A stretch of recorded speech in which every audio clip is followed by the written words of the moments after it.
Apakah Agita masih ada bersama kita? Coba kita lihat sebentar ya. Oke, sudah ada. Kita tunggu sebentar.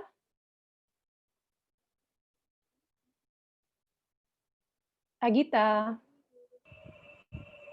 Mbak Dewi, sorry ya. Oke, nggak apa-apa. Mungkin ada kesalahan teknik sebentar ya. So, Iya, kami internetnya tiba-tiba persilahkan. off. Oke, silakan Mbak Gita, kami persilahkan. Alright. Terima kasih sebelumnya. Selamat sore untuk rekan-rekan dari We Make Change Indonesia. Senang sekali bisa bergabung di sore harian ini. Saya Agita Pasaribu, founder dari Bully Indonesia. Bully Indonesia merupakan online platform yang memberikan emotional support dan legal guidance. Kita mulai semenjak lockdown COVID-19 di Indonesia dari bulan Mei 2020. So mungkin untuk supaya misalkan lebih mengenal lagi kenapa namanya Bullied gitu ya, mungkin karena supaya catchy sih sebetulnya dari awal. Kita tahu banyak orang Indonesia yang sebetulnya hanya mengenal bullying, cyberbullying itu one aspek gitu ya, tapi sebenarnya cyberbullying sendiri aspeknya banyak sekali dan masih banyak yang tidak mengetahui bahwa walaupun itu terjadinya online, tetap akan ada legal consequences-nya. So this is something that is very awareness-nya sangat kurang, masih sangat kurang. Jadi kenapa kita menggabungkan dua platform sekaligus, bukan artian dua platform, tapi dua prinsipal sekaligus. Dalam arti yang pertama adalah psychology dan kedua legal. Gitu. Jadi untuk memang mengencourage Indonesian pada dasarnya untuk mengetahui sebetulnya apa aja sih termasuk dengan bullying dan cyberbullying. Kemudian kedua juga bahwa mengetahui kalau tidak hanya mengenai mental health atau emotional resilience di dalam kasus-kasus cyberbullying, tapi juga ada law-nya di sana atau legal consequences-nya. Mungkin kita bisa langsung share aja screen-nya.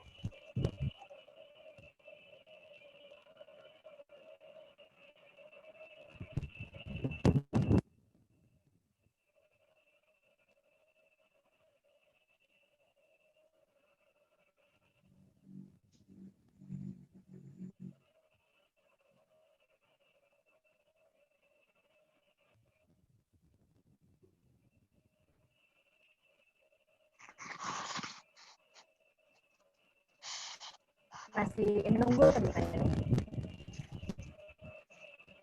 Ya, operator masih sedang mengusahakan untuk menampilkan share slide-nya sebentar ya.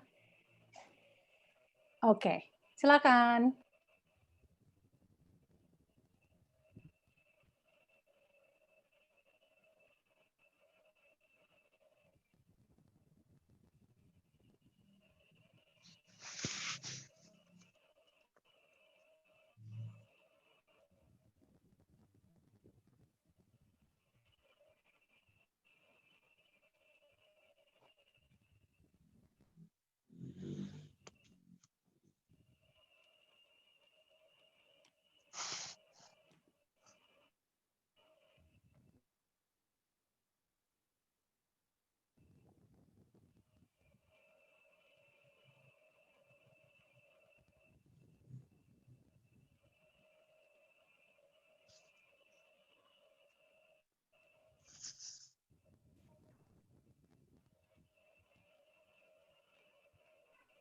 Gita, apa sudah bisa melihat layar yang dibagikan? Ya, sorry.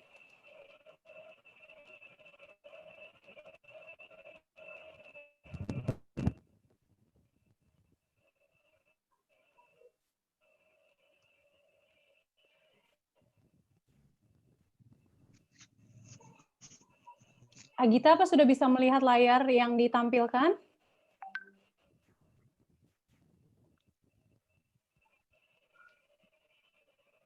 Soalnya wajahnya Agita belum kelihatan nih, mungkin ada masalah dengan internetnya. Kita tunggu sebentar ya.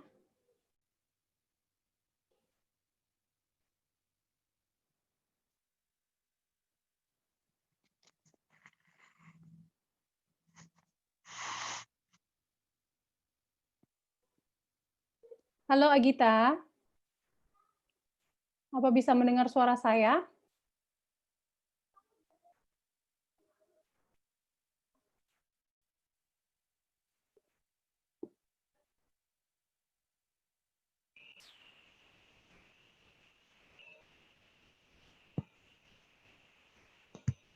Halo, suara saya udah kedengeran belum ya? Sudah Gita, jelas kok. Nah, ini kayaknya di laptop kurang baik, makanya saya shifted ke mobile phone aja. Ya? Oke, nggak apa-apa.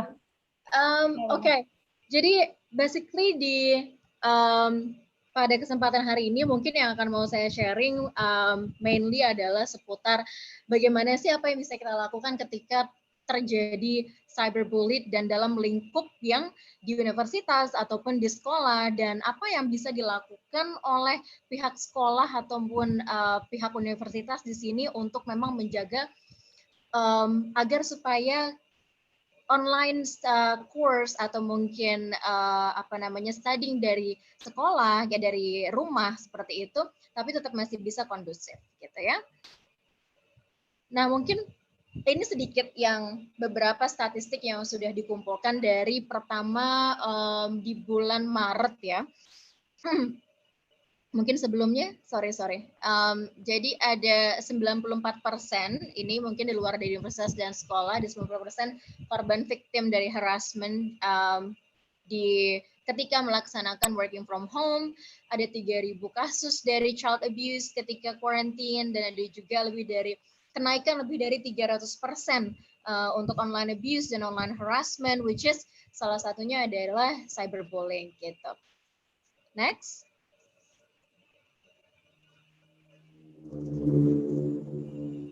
Kenapa mungkin salah satunya kita bicara mengenai cyberbullying dan bullying di sini, dan kenapa juga bully di Indonesia ini fokus banget untuk mengawinkan antara psychology principle dengan law principle, karena mungkin hal yang terbilang sepele ketika kita bicara mengenai diejek-ejekin atau dikata-katain, tapi ada sekitar lebih dari 50% sebetulnya orang yang mengalami childhood trauma yang sebetulnya terjadi sama mereka ketika mereka mungkin di bawah umur 20 tahun, itu justru merasakan efeknya ketika mereka di atas umur 40 tahun dan 50 tahun. Jadi banyak orang yang sebetulnya ketika dibully dan di cyberbully, efek yang di long term yang akan mereka rasakan itu bukan hanya hal mengenai depression sesaat, tapi juga anxiety, insecurity di masa depannya, dan memang akhirnya jadi tidak bisa menjadi individu yang produktif dan bisa berkembang gitu ya.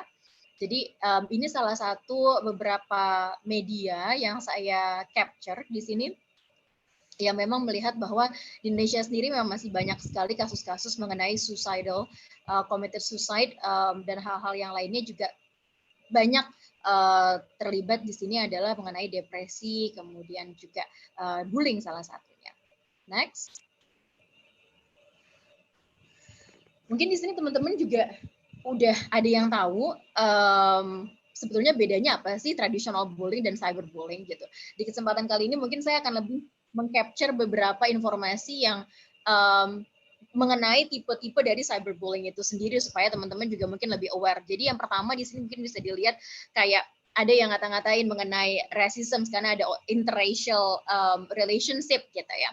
Cuman yang sebetulnya paling berbeda antara bullying dengan cyberbullying adalah pertama, karena anonim.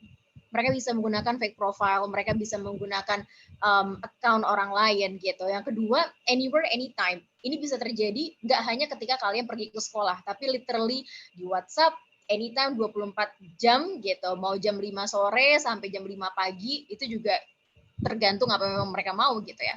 Dan bisa cepat go viral, karena mungkin dan umumnya biasanya yang terjadi ini ketika ada komen-komen negatif, mungkin satu temennya lagi nggak tahu, tapi kalau di screenshot kemudian di sharing dan di resharing, dimasukin Insta Story, ini akan cepet banget go viralnya.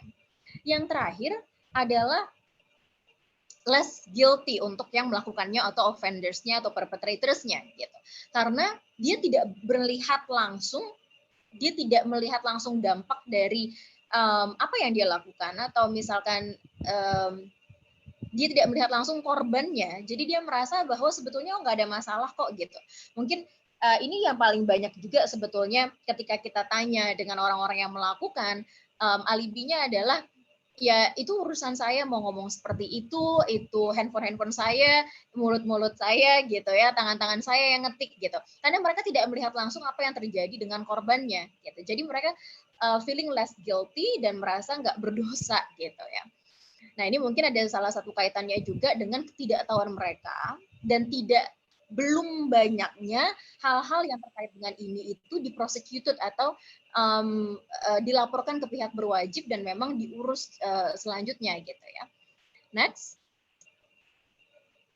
Nah, ini mungkin tipe-tipe dari cyberbullying yang juga teman-teman udah banyak tahu, ada mengenai flaming, memberikan memberikan kalimat-kalimat yang di Instagram, comments, dan lainnya, sama juga dengan harassment, derogation, impersonations. Impersonations ini lebih ke ketika menggunakan membuat fake profile mengenai orang tersebut dan sharing informasi mengenai orang tersebut via fake profile-nya dia gitu ya. Itu salah satunya. Next. Nah, ini juga salah satu bagian dari cyberbullying yang cukup sangat berbahaya dan kami dari Bully Indonesia sekarang sudah mempunyai Revenge Porn Help Center di mana kita sekarang juga sudah bisa menerima, membantu orang-orang yang merupakan korban dari revenge porn ataupun non-consensual pornografi ataupun video image based abuse di mana sudah bisa dilaporkan ke kita, dikirimkan screenshot-nya, akan kita laporkan akan kita bantu untuk men-take down atau meremove kontennya. Gitu. Jadi revenge porn ini adalah ketika kalau teman-teman mungkin masih ingat kasusnya Cinta Laura gitu ya. Jadi ketika biasanya orang revenge porn ini ketika mereka berhubungan dalam artian dalam relationship gitu, kemudian ada ex partnernya yang tidak suka karena diputusin, biasanya foto-foto mesranya atau mungkin video intimnya itu disebarluaskan untuk menjatuhkan image dari mantan pacarnya tersebut gitu. Jadi ini merupakan hal yang cukup banyak terjadi. Banyak juga orang yang sampai akhirnya diancam gitu karena diputusin atau merasa tidak suka gitu, diancam untuk baik itu dari segi uang, baik itu ancaman untuk menyebarluaskan, bahkan belum sampai tersebar gitu ya. Jadi ini salah satu kasus yang cukup banyak kita terima di Bullied platform.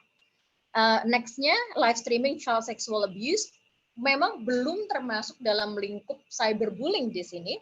Jadi selama COVID-19 ini kita tahu banyak orang juga yang di pengangguran, banyak yang tidak bisa lagi mencari nafkah. Nah, salah satu kasus yang cukup marak, ini numbers-nya 11-12 dengan Filipina dan Indonesia sebetulnya. Jadi, kalau kita kan pernah dengar ada namanya online grooming, biasanya mendekati anak remaja via social media, entah itu Instagram atau Twitter, dengan cara sebagai teman, gitu ya.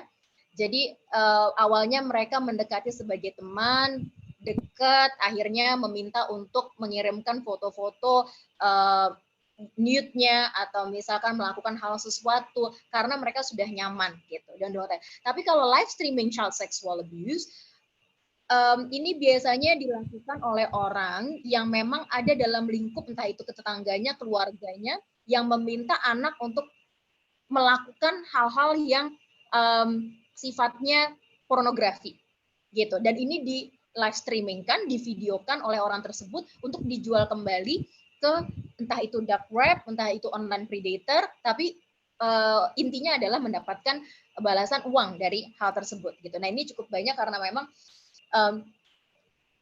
mungkin di posisi saat ini masih banyaknya secara financial instability, dan yang paling parahnya ketika anak menjadi korban dari live streaming child sexual abuse, rata-rata impact-nya ini akan menjadi lifetime untuk anak tersebut karena mereka tahu siapa yang melakukan hal tersebut, gitu ya. Next.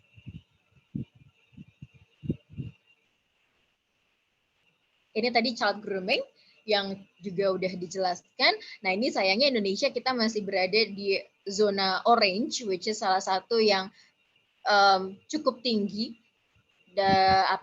untuk kasus-kasus seperti child sexual abuse and exploitations online. Jadi kita masih di zona orange di sini, dan makin ungu dan biru itu yang memang bukan tidak ada tapi tidak terlalu banyak seperti kasus-kasus di negara-negara yang orange ya.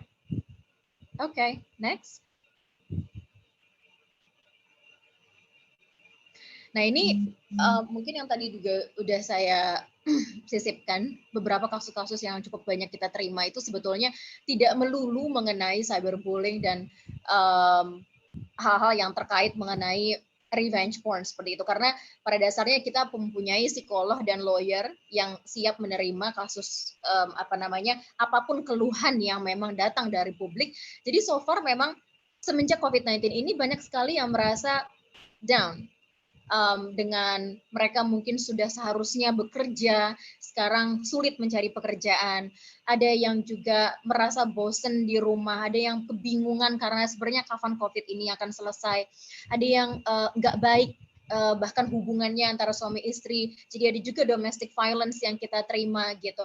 Walaupun sebetulnya kembali lagi, yang kita terima ini adalah rata-rata delik aduan gitu ya. Jadi kita menerima, kita memberikan masukan kepada mereka, psychology first aid-nya kita berikan, informasi mengenai legal guidance-nya juga kita berikan, legal consequences-nya seperti apa, cara melapor seperti apa, namun tetap in the end itu adalah bagaimana korban mau untuk melaporkan gitu. Jadi di sini juga saya rasa sangat penting sekali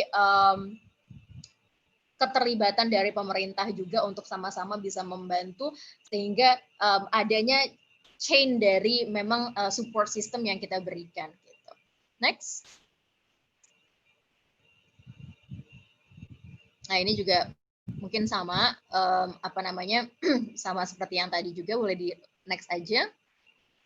Nah, ini mungkin impact-nya. Jadi yang sebagaimana juga kita mungkin pernah dengar ya, kalau misalkan teman-teman ada yang ngefans dengan Suli sebelumnya gitu, yang ngikutin Korea juga, beliau salah satu korban dari cyberbullying dan akhirnya committed suicide.